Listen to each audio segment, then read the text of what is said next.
Bonjour à toutes et à tous, vous écoutez Cinécast. Salut Thibaut. Salut Guillaume. Cinécast, c'est le podcast qui chaque semaine vous recommande des films à voir au cinéma, en streaming ou VOD.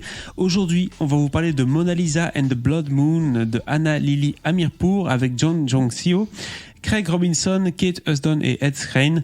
Le film a obtenu un distributeur mais pas encore de date de sortie chez nous. Oui, donc voilà. Pour la France je sais pas, mais pour la Belgique je sais que ça devra sortir au cinéma normalement. Donc c'est important à savoir, mais on ne sait pas encore quand. C'est un film forcément de Venise. Ça parle de quoi ? Ça parle d'une jeune fille en Nouvelle-Orléans qui sort d'un hôpital psychiatrique. Elle est dotée de pouvoirs potentiellement dangereux. Seule, elle va devoir apprendre à maîtriser ceux-ci afin de ne pas mettre en danger tous les autres et elle-même. Car on le sait tous, un grand pouvoir implique de grandes responsabilités.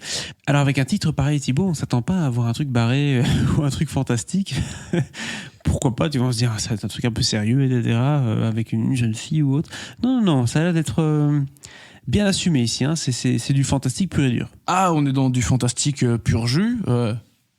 Mon core business. Ton core business. Eh oui. Oui, c'est vrai, ta carte de visite. Exactement. Anna Lily Amirpour avait déjà été en compétition à Venise, elle a déjà été primée pour un film qui est sur Netflix chez nous, qui s'appelle The Bad Batch, que tu as peut-être déjà vu, avec Jason Momoa.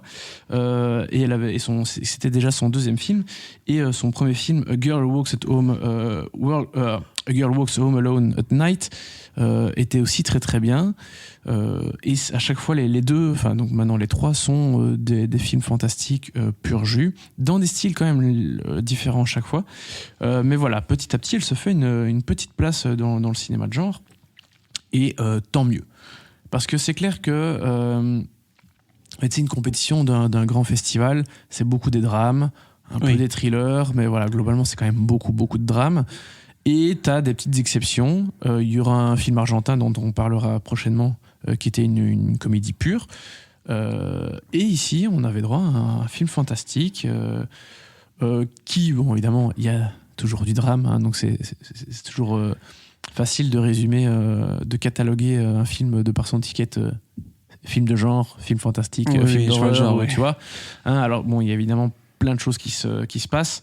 Mais voilà, on est vraiment dans un truc qui est complètement inhabituel en compétition d'un grand festival comme celui de Venise ou Cannes, etc.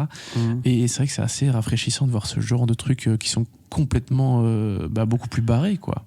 Tout à fait, barré. Bon, le synopsis n'en dit pas trop, c'est un peu le but aussi, hein, même si on apprend qu'elle a des pouvoirs. Je vais pas te demander plus de questions là-dessus. Mais... Son pouvoir potentiellement dangereux, si je veux le dire, parce que je serais pas, enfin, moi je n'estime pas que ce soit particulièrement un gros spoiler, c'est que quand elle te fixe comme ça, elle t'hypnotise et en fait elle te fait faire ce qu'elle veut. D'accord, donc elle parvient à manipuler les gens, elle avec contrôle son regard. les gens. Et avec puis, voilà, ça donne des situations qui peuvent être soit gore, violentes, soit un peu rigolote, parce qu'à un moment elle va faire la rencontre du personnage de Kate Hudson. Oui. Pardon. Personnage de Kate Hudson qui joue une effeuilleuse, une stripteaseuse dans un bar de la Nouvelle-Orléans. Donc forcément, quand elle rencontre cette fille et qu'elle se rend compte que cette fille en question peut faire à peu près ce qu'elle veut, enfin elle peut faire aux gens ce qu'elle veut, il y a moyen de se faire du pognon comme ça, non ? Bien sûr. Voilà, il y a plein... Du coup, en fait, il y a plein d'idées à gauche, à droite qui sont très sympas. Et pour moi, un des grands plaisirs de ce film, c'est de voir certains acteurs qui sont limite has-been dans un film pareil, avec des rôles souvent très attachants. Parce que le personnage principal, celui de celle qu'on appelle Mona Lisa, oui. Elle est passionnante, t'as envie de la suivre jusqu'au bout, quoi. Tu veux voir ce qui lui arrive en permanence. Kate Hudson, allez, honnêtement, je suis pas, ça peut paraître méchant, mais c'est un peu vrai de dire qu'elle est devenue un peu has-been, tu la vois quand même plus trop. Oui. Et rarement dans des trucs où tu te dis vraiment, ah ouais, Kate Hudson, là, elle était vraiment bien, quoi. Hein, oui. À mon avis, j'ai pas été voir, mais sa carrière, là, c'est que des DTV ou des trucs qui sont pas sortis chez nous depuis belle lurette. Ed Skrein, je veux dire, c'est quand même pas. Tu te dis Ed Skrein, tu dis pas ah ouais, putain de comédien, quoi. Oui, c'est clair. Hein, voilà. Craig Robinson, c'est un second rôle. Il est génial. Oui. Et Craig Robinson, de Pontiac Bandit, de Brooklyn Nine-Nine. Oui. Bon, Bah, aussi plein d'autres films, Eddie hein, Murphy, mais, oui, c'est ça. voilà. Mais second rôle éternel, lui, en général. Ah oui, éternel second rôle, mais génial. Et Oui. tous ces gens, ensemble, en fait, ça fonctionne super bien. Déjà parce que les personnages sont très très cool, tous. Et puis parce que eux sont, tu vois, qu'ils sont investis, ils sont à fond dans le délire, quoi, Bien sûr. de la réalisatrice. Voilà, c'est particulier, ils acceptent le truc, ils vont dans le délire, et du coup, quand tout le monde se lâche et va à fond dans le bazar, ben, ça ne peut que fonctionner, quoi. J'ai du mal à saisir du coup l'identité du film. Est-ce qu'on est dans un truc, d'après ce que tu me vends, c'est donc de la manipulation, etc. On tourne dans quel genre de cinéma fantastique? Un truc un peu loufoque ou un truc un peu gore? Enfin, je sais pas très bien quel. Mais il y a un peu de tout, d'une certaine façon. Oui. Oui, c'est un peu loufoque. Oui, c'est un peu gore, gratuit, ce que tu veux. Il y a pas mal d'humour. Et donc, on est dans quelque chose quand même globalement de décalé, tu vois. D'accord. On n'est pas à fond dans le sérieux, mais c'est pas parce que tu es dans le décalé que tu crois pas à ce qui se passe et tu t'acceptes pas les codes et les règles du film, quoi.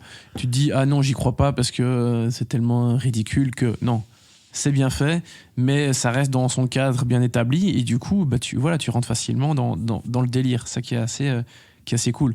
Et puis, tout le film a une vraie identité, quoi, visuelle et musicale. Honnêtement, pendant tout le film, j'avais envie de chasamer les morceaux qui passaient parce que j'étais là, ah ouais, putain, c'est de la balle ce morceau. Et j'ai réussi à en chasamer quelques-uns, mais discrètement. Hein, Attention, sous fais mon gaffe. pull. Ouais. Virer de la Bostra. Mais ce qui est bien, c'est que tu peux faire ça en mode avion, chasamer les morceaux. Ah, Bref. D'accord.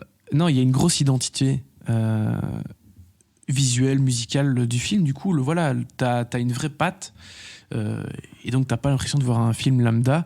Ça pourrait être vendu comme une série B par certains, tu vois, mais en vrai, c'est vraiment bien foutu. Et je suis très content qu'il y ait ce genre de choses en compétition à Venise, quoi. Un dernier mot sur l'actrice principale, du coup, qui incarne la Mona Lisa, comme on dit. Bah oui, Jeong Seo, qui était l'actrice de Burning. Tu te souviens de Burning, je suppose? Ah oui, très bien. Ah, on avait eu l'occasion d'interviewer Steven Yeun à Souvenir Cannes. indélébile. Souvenir indélébile, tu m'étonnes. Pour des raisons spécifiques. Ouais, donc on ne citera pas ici, mais ça impliquait une demande de selfie qui était très maladroite. Calculé. On a bien rigolé. Mais voilà, Jeong Seo, elle est très très bien dans ce rôle-ci. Elle n'a pas un rôle facile parce qu'elle parle assez peu. Mais globalement, tout le casting est vraiment très bien. Je ne m'attendais pas à dire du bien de Ed Skrein un jour. Pourtant, voilà, c'est arrivé. C'est aujourd'hui. C'est aujourd'hui, mesdames et messieurs, prenez note. Voilà. Mais elle particulièrement, je trouve qu'elle a le rôle le plus difficile. Elle s'en sort super bien, surtout que voilà, elle est coréenne et on sait que les Asiatiques, ils ont souvent plus de mal en anglais, mais elle est au taquet. Mais déjà, même dans le film Burning, elle avait un côté un peu hypnotisant, enfin, elle était un peu bizarre, enfin, ça pourrait tout à fait matcher avec un film fantastique, donc je la vois très bien là-dedans. Ouais. Écoute Thibaut, toi c'est ton core business, tu l'as dit, combien d'étoiles tu donnes à ce film? 3 étoiles, 3 étoiles plus. 3 étoiles plus, un film qui aurait pu être au bif, hein, ou en tout cas qui pourrait tout à fait avoir sa place au bif. Bah écoute, s'il ne sort pas avant, oui, complètement. Welcome. Du coup, un bon 3 étoiles pour Mona Lisa and the Blood Moon. N'hésitez pas à nous partager votre avis sur ce film dans les commentaires quand il sortira, parce qu'on n'a pas encore de date. Et abonnez-vous au podcast si vous voulez avoir d'autres recommandations cinéma. À très bientôt.